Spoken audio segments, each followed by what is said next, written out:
My name is Evelyn. I'm 32 years old and live in a small town in Vermont with my husband. His name is Lucas. We've been married for almost 6 years.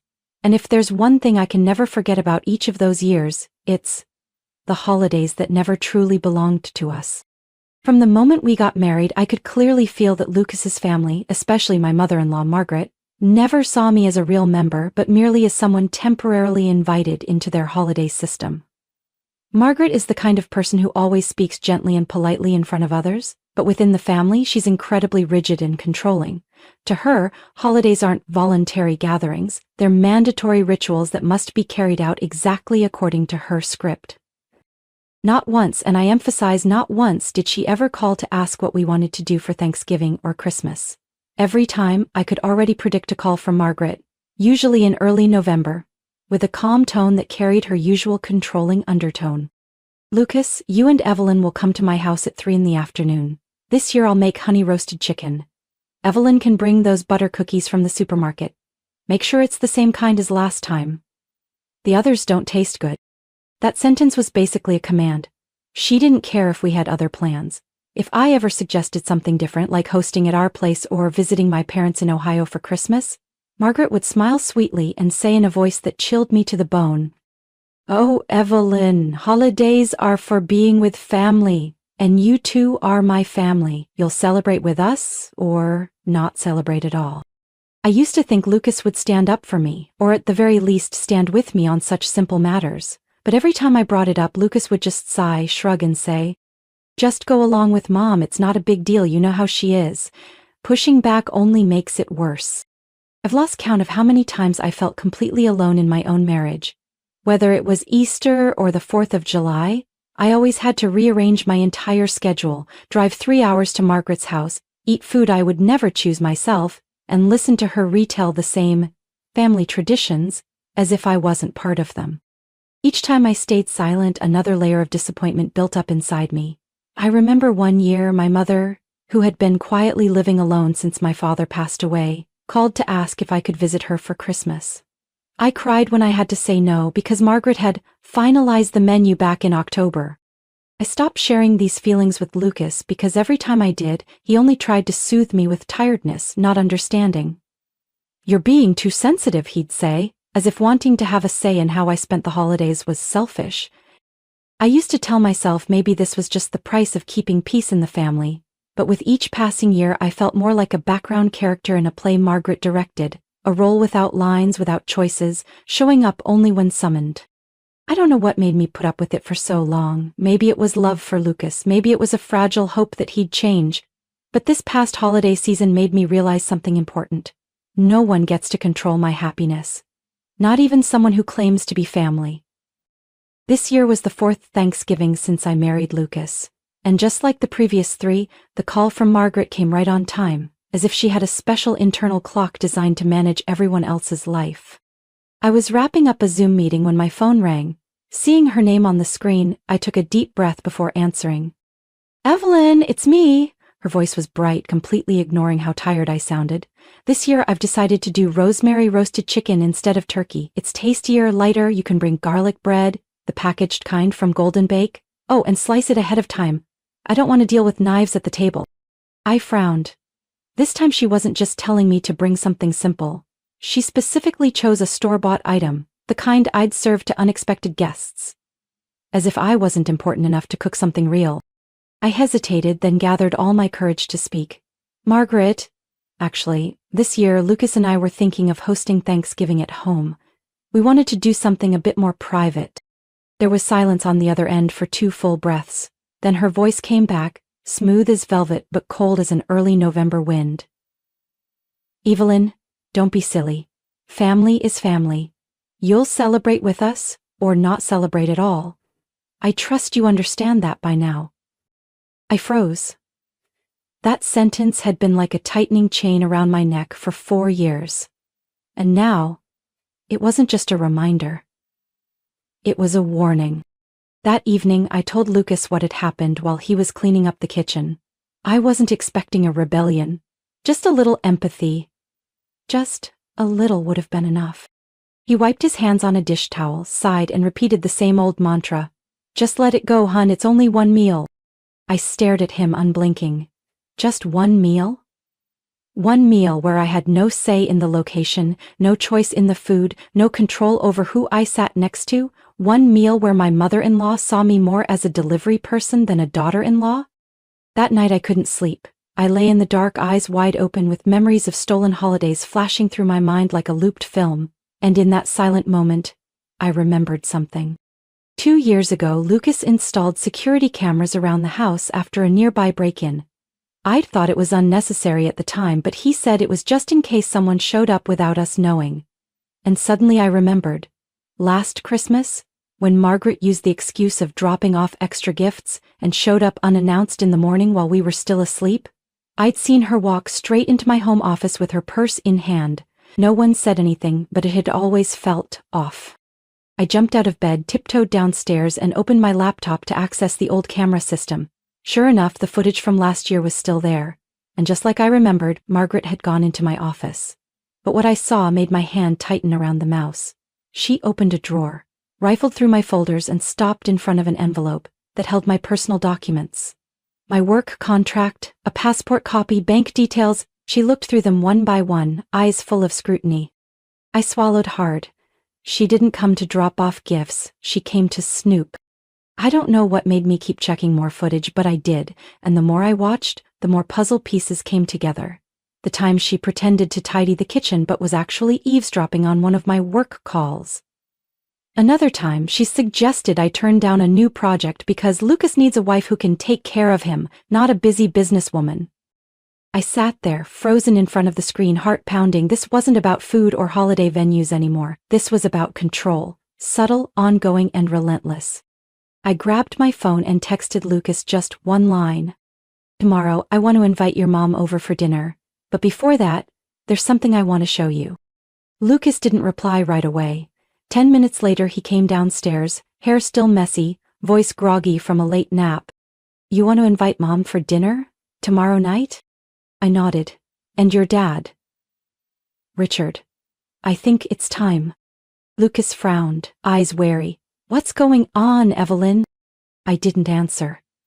I turned the laptop toward him and played the footage from last Christmas. The screen lit up with the image of Margaret tiptoeing into my office, looking around like she didn't want to be seen. Then she bent down to open the drawer. Lucas sank down next to me, eyes wide open. He couldn't speak as he watched his mother go through each of my personal documents. When the video ended, the room fell into a heavy, stifling silence. "Why didn't you show me this sooner?" Lucas's voice was low, almost a whisper. I looked at him, my eyes brimming with tears. "Because I wasn't sure if you'd believe me." Lucas lowered his head. He didn't have to say a word. His silence was the clearest answer. The next evening, our small house was tidier than usual. I set candles on the table and prepared a simple but proper dinner. Lemon roasted chicken, mashed potatoes, steamed vegetables, and apple pie. Margaret and Richard arrived right at 6 o'clock. She wore a plum-colored silk robe, her hair neatly pinned up, and her signature bold red lipstick. Stepping into the house, she smiled at me as if the phone call from a few days ago had never happened. "Ellen, the atmosphere is so cozy. I knew you wouldn't let petty things affect the family." I smiled back. "Of course, Margaret. Tonight is a special evening." We sat down to eat, making small talk about the weather, work, and random stories I couldn't even recall afterward. Richard was mostly silent, only nodding or giving a faint smile when appropriate. After dessert, I stood up, poured more tea for everyone, and set the laptop on the table. "Before we wrap up dinner, I have a small gift to share." Margaret tilted her head, eyes wary. "A gift? On Thanksgiving?" I pressed play on the video. The first footage was from the security camera on Christmas, her rummaging through my office. Then came neatly edited clips, each with clear date and time captions. Margaret telling me, "Don't dream about being a director, women should know their place." Or secretly listening to one of my calls and later repeating information I'd never shared with her. Richard during a family gathering, making a prejudiced remark about one of my Asian friends. "I don't trust people who can't pronounce the letter R." And finally, the last clip was audio from a car recording, automatically saved by my car's Bluetooth system, when I accidentally left the mic on during a ride with Margaret. Her voice was crystal clear. Lucas is so naive. I don't think this marriage will last. Give it 6 more months, he'll realize Evelyn isn't the right kind of woman. A real wife doesn't outshine her husband like that. Margaret shot up from her chair as the audio ended, her face pale as paper. You recorded me? I looked up at her, calmly meeting her gaze. No. My car records audio automatically when connected to Bluetooth. My brother installed it for safety in case of accidents. But, turns out, it came in handy another way. Lucas sat still, no longer a trace of doubt in his eyes. Mom? Everything I ever suspected is now crystal clear. Margaret shook her head, her voice rising. What are you two doing? Exposing the family to each other? Is this some kind of revenge, Evelyn? I gently clenched my hand on the table. This isn't revenge. This is truth. And truth needs to be seen. Richard turned to Margaret and gave a subtle shake of the head, as if for the first time even he had grown tired. Margaret remained standing, her hands trembling, her eyes shifting from anger to confusion. Lucas, you can't possibly take her side. Lucas looked at her, his voice steady and clear. It's not about taking sides, Mom. I'm standing up as the person I should have been a long time ago. The silence that followed spread through the room, heavy like early winter fog. Margaret didn't respond, but in that moment, I knew she realized her game of control had just taken its first major blow. She stayed there, hands shaking, cheeks drained of color under the warm golden light of the living room. The room was so quiet I could hear the ticking of the wall clock. She looked at me, then at Lucas, as if she couldn't believe the two people she thought were under her control had just unmasked her. You two are destroying this family, Margaret whispered, her voice breaking like she'd been deeply wounded. I sat up straight, my eyes locked on hers. No, Margaret. We're simply reclaiming what should have been ours all along. Our right to live our own lives, especially during the holidays. Richard glanced at her, quietly stood up, his shoulders slightly slumped. I'd never seen him look so drained. Like, after all these years, he too had grown weary of the family's invisible wars. Margaret bit her lip, but I still caught the flicker of panic in her eyes. It wasn't just humiliation, it was fear. The fear of losing power. This can't end like this, she mumbled, then turned to me, trying to regain her calm tone. Evelyn, if you think you can use those videos to threaten me, then... I cut her off with a faint smile. This isn't a threat, it's just the truth. If you continue trying to control, to intimidate, or cross boundaries, then those videos won't stay just between the four of us. Lucas slowly placed his hand on the table. They'll be shared with the family group chat. His voice was clear and firm, without hesitation. That sentence sliced through the room like a cold wind. Margaret blinked rapidly. For the first time that evening she couldn't hold her fake composure. I knew for someone like her, reputation within the extended family, those Christmas parties, summer reunions, her role as the perfect mother, was untouchable. She'd built that image her entire life. And now, with just one click, it could all come crashing down. Margaret didn't say another word. She turned away, pulling Richard with her as they left the house without saying goodbye. The door closed behind them, soft but heavy. Lucas sat quietly beside me for a long while. He didn't ask how I felt, nor did he try to smooth things over like he usually did. He just looked at me, and in his eyes, I saw something I hadn't seen in a long time. Clarity. You were amazing, he said softly. I'm sorry I didn't see it sooner. I simply smiled. For the first time in 4 years, I felt weightless. But I also knew this wasn't the end. With Margaret, silence rarely meant surrender. It meant preparation. And I was right. 3 days later, the family group chat began buzzing. Uncle Paul sent a random message asking, "Is something going on with Margaret? She seems really tense."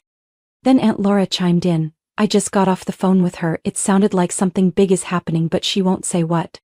I held my phone, breathing slowly. The last message came from Amanda, Lucas's cousin. "Just tell us the truth, Lucas. Is Evelyn forcing you? Aunt Margaret says you've completely changed, that you're not yourself anymore." I bit my lip and handed the phone to Lucas. He read it, expressionless, then calmly set the phone down. "She's moved on to her next act," he said. "From personal power to public power." I understood immediately. If she couldn't control us privately, Margaret would use the entire family to apply pressure. She'd become the victim, the mother heartbroken by a selfish son and daughter-in-law. And for those who had never seen her darker side, they'd believe her. I sat down, resting my chin on my hand. So what do we do now? Lucas looked at me, surprisingly calm. We do nothing, no justifying, no reacting. Let her craft her story. The more she talks, the more cracks will show. I nodded, but deep down I knew Margaret wasn't going to stop because of one warning. She didn't believe she'd lost, at least, not in her own mind. And I, Evelyn, was ready to go the distance.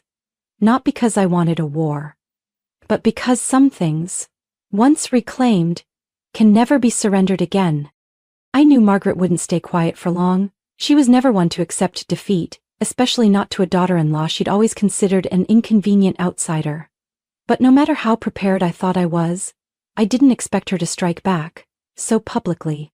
On Monday morning I was making coffee when Lucas came downstairs, his face tense, gripping his phone tightly. "You need to see this," he said, his voice low. I wiped my hands and took the phone. Margaret's personal Facebook page appeared, and right at the top was a post as long as a novel. The first line made my blood run cold.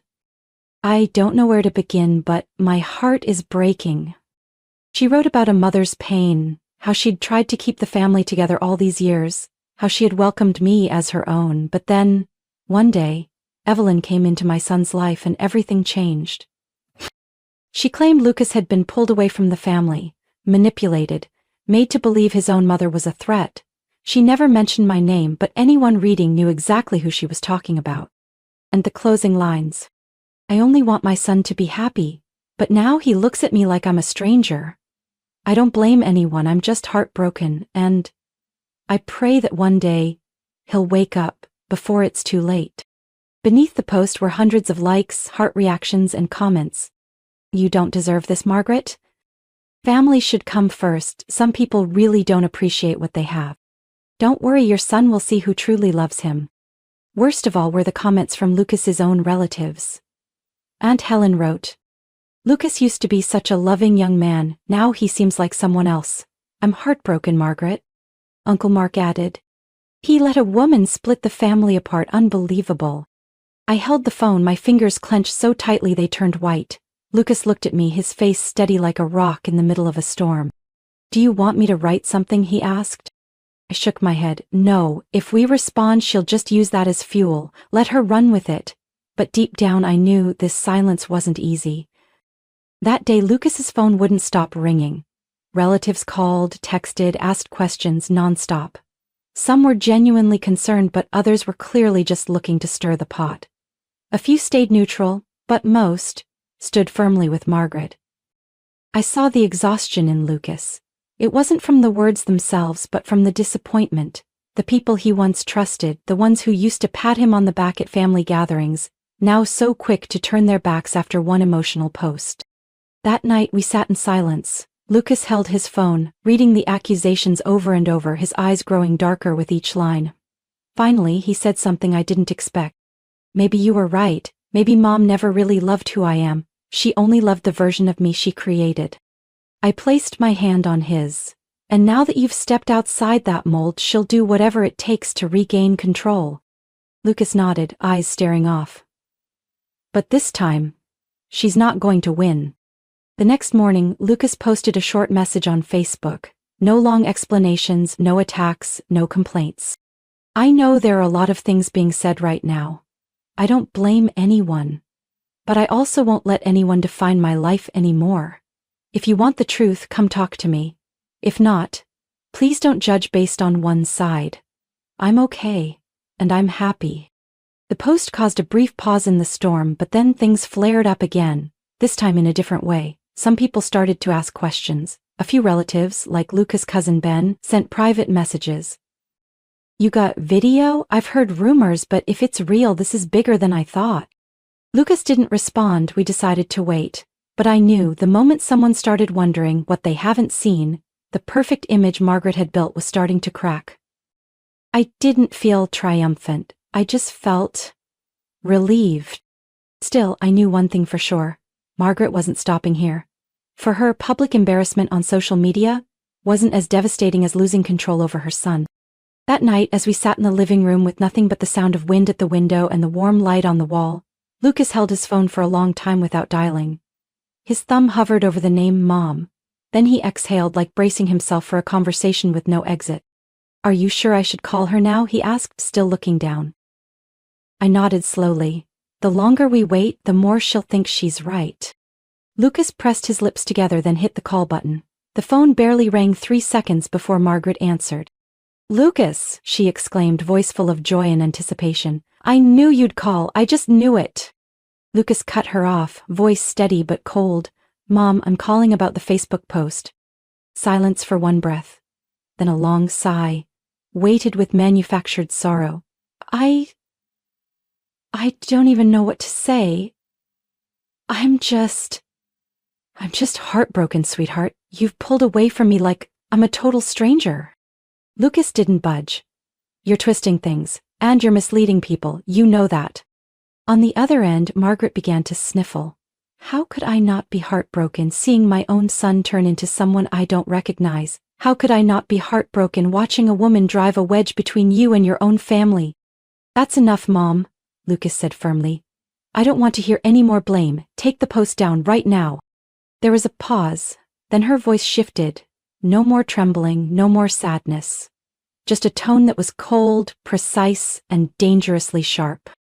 Lucas, she said slowly, each word slicing through the air. If this is the path you truly want to take, I won't stop you.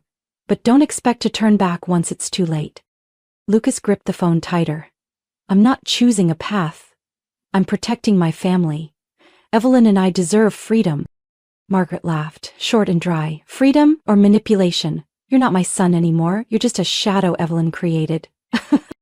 Lucas closed his eyes for a moment, then spoke in a voice so calm it was unsettling. If you want to keep any respect from me, take the post down. Today. A heavy silence hung in the air. Then finally Margaret responded with a tone that sounded like a recycled script. Then, I'll see you at Christmas. Or never. Click. Lucas stared at the dark screen, his hands still clenched around the phone. I walked over and sat beside him, gently placing my hand on his shoulder. You okay? He nodded, though his eyes still stung. I think. Part of me was still hoping she'd listen. I didn't know what to say. I just held his hand tighter. It wasn't anger we felt. It was sadness. The kind that comes from realizing someone who raised you can't accept the person you've become. That night, Lucas couldn't sleep. He lay facing away from me, the glow of his phone flickering now and then. I knew he was reading comments, texts from family, messages of sympathy for a hurt mother, and judgmental glances cast toward him and me, the woman blamed for everything that had fallen apart. When I thought he would retreat into silence like before, he turned toward me, gazed at me for a long moment. I won't let you go through this alone, he whispered. Not this time. I nodded softly, because I knew he had changed. He wasn't the same Lucas who used to give in so easily to his mother's voice. He was a man now, standing tall, defending the home we built, even if it meant going against his own blood. The next morning, Margaret's post was still up, but underneath it, some comments had started to shift. Margaret, sorry, but something doesn't add up. I don't know the full story, but saying Evelyn brainwashed Lucas feels like a stretch. If Lucas chose silence, maybe we should leave them alone. One by one, the cracks appeared in a wall that once seemed unbreakable, and I knew those cracks would only grow, not because of retaliation, but because of truth. Still, deep down, I felt it clearly. Margaret wasn't backing down. To her, this wasn't just about losing her son. It was about losing power, reputation, the mask she wore. I was steeping tea in the kitchen when the doorbell rang, faster, more urgent than usual. Through the peephole, I saw 2 uniformed police officers on the doorstep. My heart pounded, unease creeping into every breath. I opened the door, trying to keep my voice calm. Good morning, officers. Is everything okay? One of them spoke, polite but firm. Ma'am, we received an anonymous call reporting possible emotional abuse at this address. We need to check in and make sure everything's all right. I stood frozen, cold air slipping through the open door, though I couldn't feel it anymore. Excuse me? Emotional abuse? The other officer glanced inside. You're welcome to invite us in, or if you prefer, we can talk outside. I took a deep breath. My husband Lucas is at work. I'm home alone. We understand, but we still need to make sure everything is okay. I let them in, my hands slightly shaking as I opened the door wider. They looked around carefully. The living room was tidy, the kitchen spotless, nothing out of place. One of them asked a series of questions about my work, my relationship, our daily routine. I answered each one, briefly but clearly. Finally, the officer jotted something down in his notebook, then gave a small smile. Nothing here raises any red flags. This might just be a misunderstanding or someone trying to stir up trouble. I didn't need to guess who it was. As soon as the door shut behind them, I pulled out my phone and dialed Lucas. He answered almost immediately. "Are you okay?" His voice was tight with concern. "The police just came to the house," I said, every word hitting like a drum. "Someone reported that I was being emotionally abused." Dead silence. Then, Lucas spoke, voice lower than usual. "Mom." "You think so?" I asked, though I already knew the answer. Lucas didn't hesitate. "I'm sure." That night, Lucas didn't call her. He sent a message, just one. "Mom, did you call the police to our house?" The message was marked read at 9:47 p.m., but no reply came.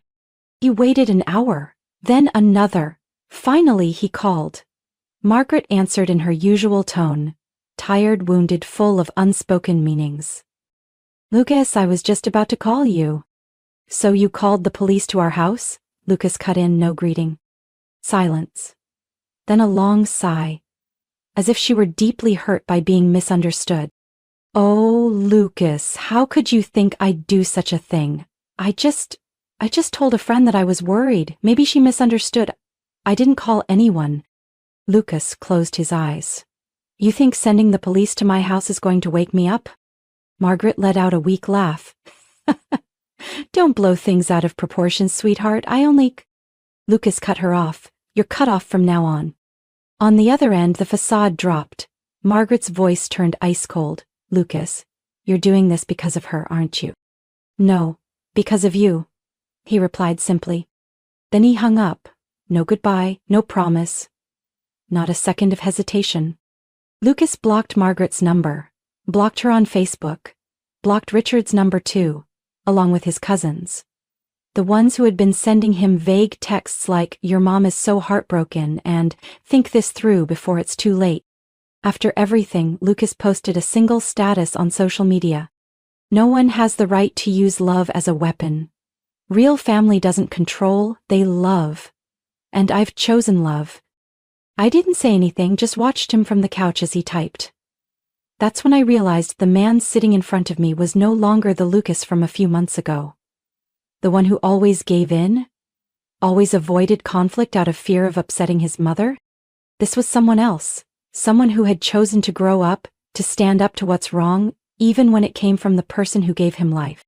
And deep down I knew, Margaret wouldn't let go easily, but this time, Lucas and I would face her, together. No backing down, no fear. Only one question lingered in my mind: if she was willing to send the police to our home, what would her next move be? Margaret was never the type to give up, and after that final phone call with Lucas, when he firmly cut off all contact, she seemed to enter a new phase of the battle. Within less than a week, both mine and Lucas's phones were flooded with messages from relatives. Some were gentle, seemingly concerned. Others were outright accusatory. "Miss Evelyn, I don't know what's going on between you and Aunt Margaret, but Lucas is her son. Blood is still blood. Lucas, your mom called me crying. She said you don't see her as your mother anymore. Is that true? Don't let something small destroy a whole family. She's really devastated right now." Even an old college friend of Lucas, someone not connected to the family at all, sent a message. "I don't know what happened, but your mom messaged me yesterday, said she's afraid she might do something drastic." I read those words in disbelief. Margaret was reaching out to people outside the family, crafting an image of herself as the ultimate victim, abandoned by her son because of a cold, ambitious woman who disrespects everyone. Lucas said nothing. He didn't respond to anyone, not a single explanation. He told me silence is what scares her the most.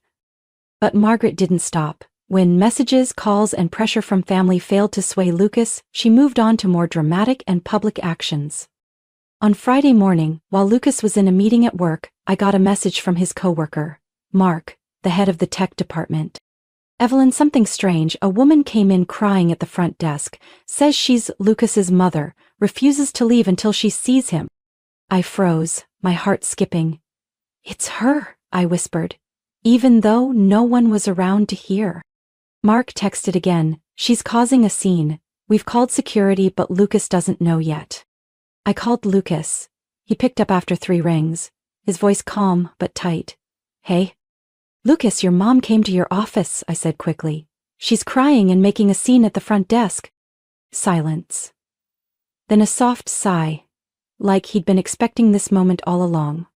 I'll handle it. Less than an hour later, I got a new message from Lucas. I talked to her, she cried, begged, then blamed, said you've poisoned me, but I didn't let her twist it this time. I've protected her all my life. Now it's time to protect you, and protect myself. That evening, Lucas came home later than usual.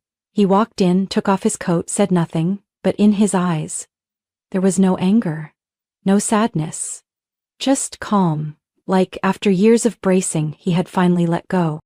What did you say to her? I asked, sitting beside him. Lucas looked at me, then answered slowly.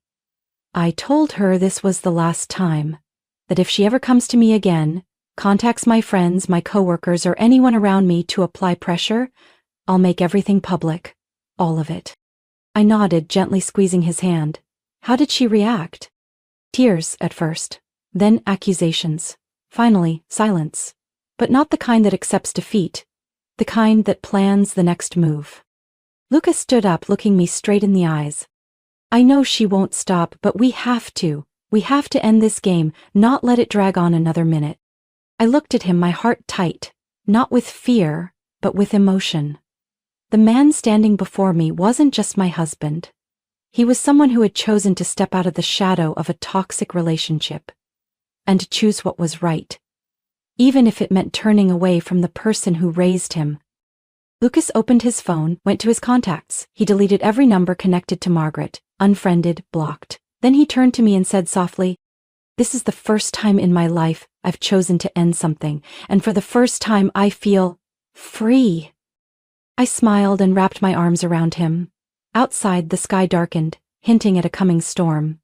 But inside our little house, between Lucas and me, was a rare silence, not of fear, but of peace, after years of enduring.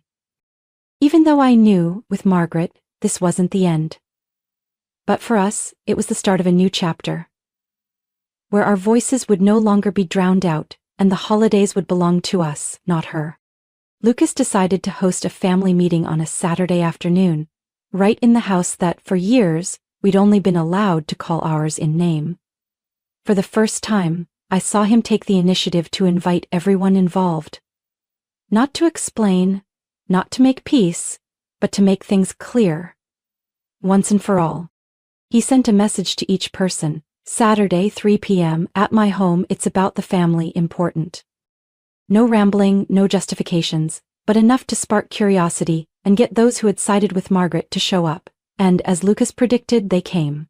All of them. Aunt Helen, who had publicly criticized us. Cousin Thomas, who never spoke up but frequently shared Margaret's posts. Even Richard, who always stayed neutral, never taking a stand. And finally, Margaret. She entered the house with her usual air of pride, as if she still controlled the situation. Her lips curved into a polite smile, but her eyes glanced over me with icy indifference. She sat on the living room sofa, crossed her legs, folded her arms. "Lucas, you invited the whole family. I hope this is about reconciliation." Lucas stood at the center of the room, his back straight, voice steady. "No, Mom, this is about closure." The room fell silent, as if all the air had been sucked out. Every eye turned toward Lucas. He pulled a USB drive from his pocket and plugged it into the TV. The screen lit up with a folder labeled, "The Truth." I had helped him organize everything. Security footage, car audio, messages Margaret had sent. All clearly edited, time-stamped, unaltered.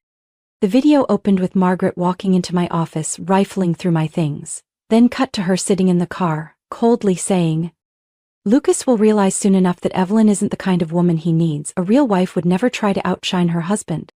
Then came a series of messages she had sent to family and Lucas's friends, filled with vicious words about me, and finally a recording of her berating Lucas for refusing to attend Christmas dinner. "You're so ungrateful. It's all because of that girl. I should never have given birth to you."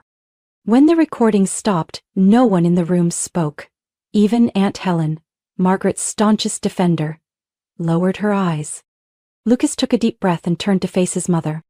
"This is the truth you tried to hide, and today I'm done hiding. You've manipulated me my whole life, used love as a weapon, tears as a shield. You don't love me, you love controlling me." Margaret's expression held, but her hands clenched, knuckles turning white. Lucas went on, his voice lower. "I'm not a bad son for defending my wife. I'm not selfish for choosing my own happiness over your control. And Evelyn, she didn't break this family, you did."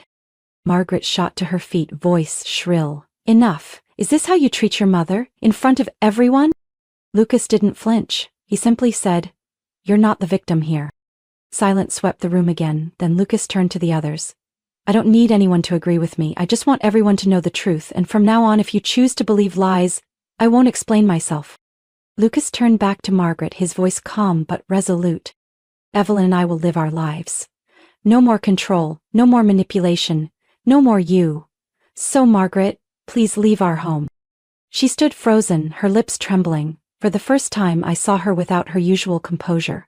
Only confusion, anger, and maybe a little fear.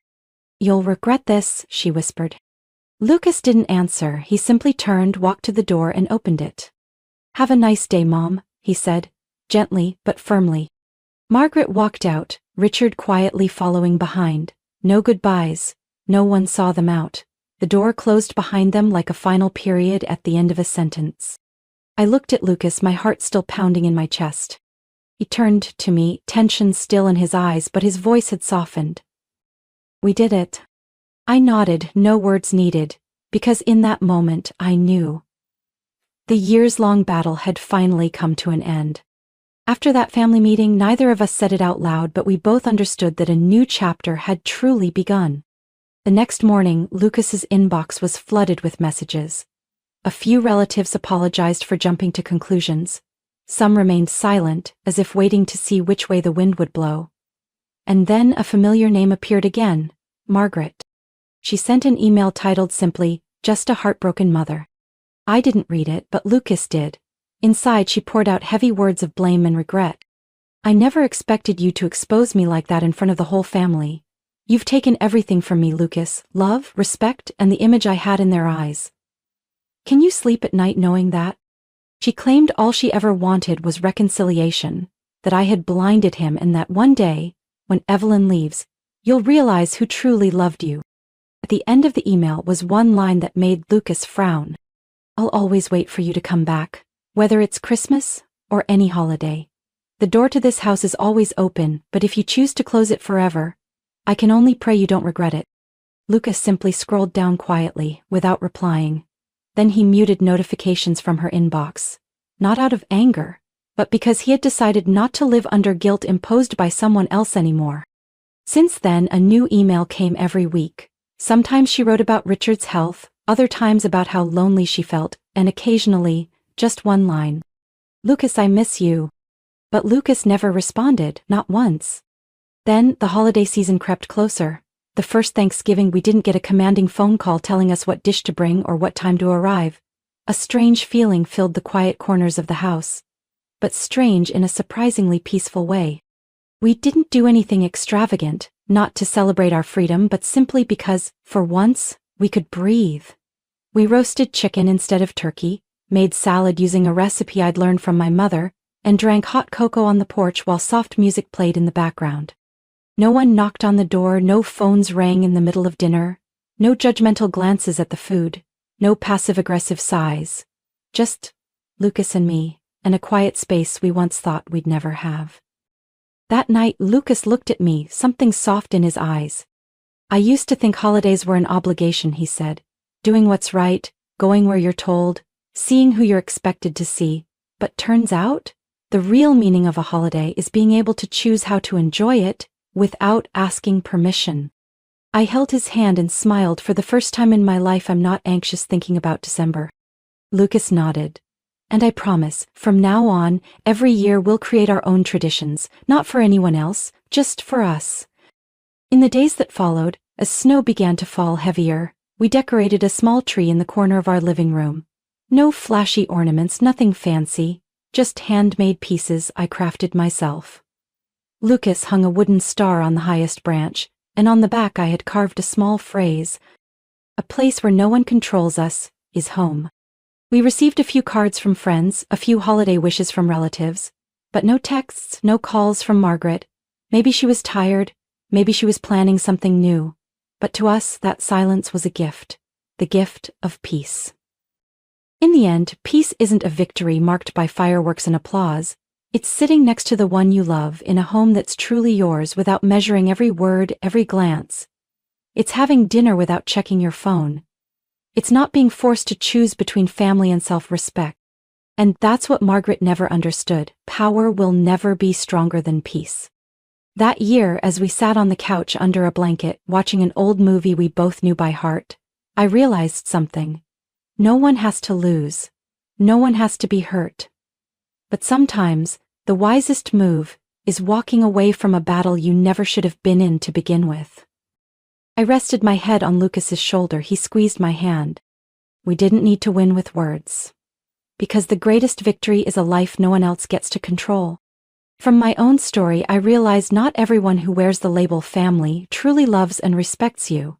Some relationships slowly make you lose yourself just to keep someone else satisfied. But when you dare to step out of that control, set boundaries, and choose peace over pretending, your voice, your worth, and your joy return to you. Love does not come with control. And freedom will always be the greatest victory. What do you think about Evelyn's story and her journey to reclaim peace?